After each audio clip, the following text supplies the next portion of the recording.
In May of 2009, the North Braddock Police Department came into this apartment and assaulted an 87-year-old man and falsely arrested me. This is all due to an incident where a neighbor falsely accused me of slashing tires and threatened to burn down the apartment building.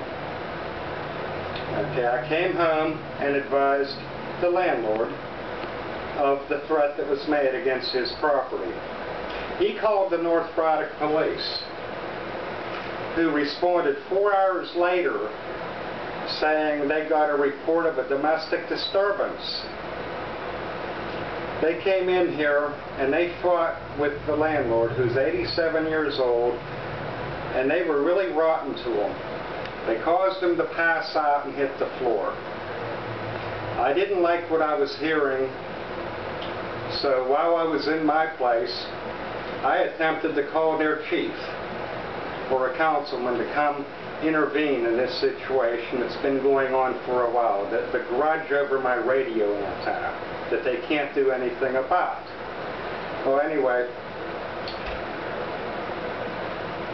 they didn't want me calling outside agencies. Their dispatcher radioed them to stop me. Okay, he's trying to call outside agencies. So they came into my place, handcuffed me, and after they handcuffed me, Mr. Kuzma, my landlord, held his hands outstretched like this and said, "Wait a minute," trying to negotiate with him.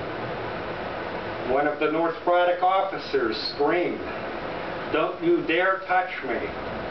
Now, he was not touching him and didn't intend to. He screamed, "Don't you dare touch me." And then he proceeded to backhand Mr. Kuzma,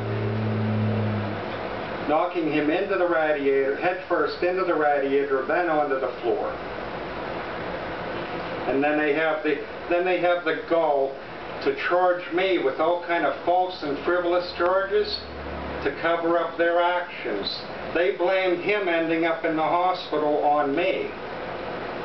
Now, after they backhanded him, I was so repulsed, and that made me sick. What kind of a man strikes an 87-year-old, frail old man that's 100 pounds?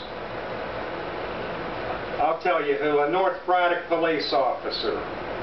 I was so repulsed when I saw this, I spit. I was handcuffed. I couldn't do anything else. I didn't strike the officer with the spit. It landed on my floor, unfortunately. They took me to jail on trumped-up charges, aggravated assault, reckless endangerment, all kind of horse shit. I ended up taking a plea deal because I couldn't afford to fight them in court. I ran out of money. So I took a plea deal for simple assault. But anyway, this whole thing goes back to May of 2008. I'm an amateur radio operator. I put up a 40-foot antenna. Somebody complained about it. They found out that I'm within my rights to go up to 200 feet if I so choose. It was a small antenna compared to most other antennas. And they came by and they said, well, I called the FCC, I called the ARRL, and they found out, yes, I'm within my rights, there's nothing they can do. But they came down here and said, if we can't get you that way, we'll find another way to get you. And within a week or two, sure enough, they're out here making false charges, saying I was screaming in the street, which they couldn't produce a plaintiff that said I was. Nobody here heard me. So anyway, they make these false charges, and then they got a kangaroo court down there in Turtle Creek that'll side with the cops no matter what they do. So what they've done, they've caused a bankruptcy in the amount of $55,000. All my credit cards went into default. And this is all over a radio antenna, which I was within my legal rights to have it.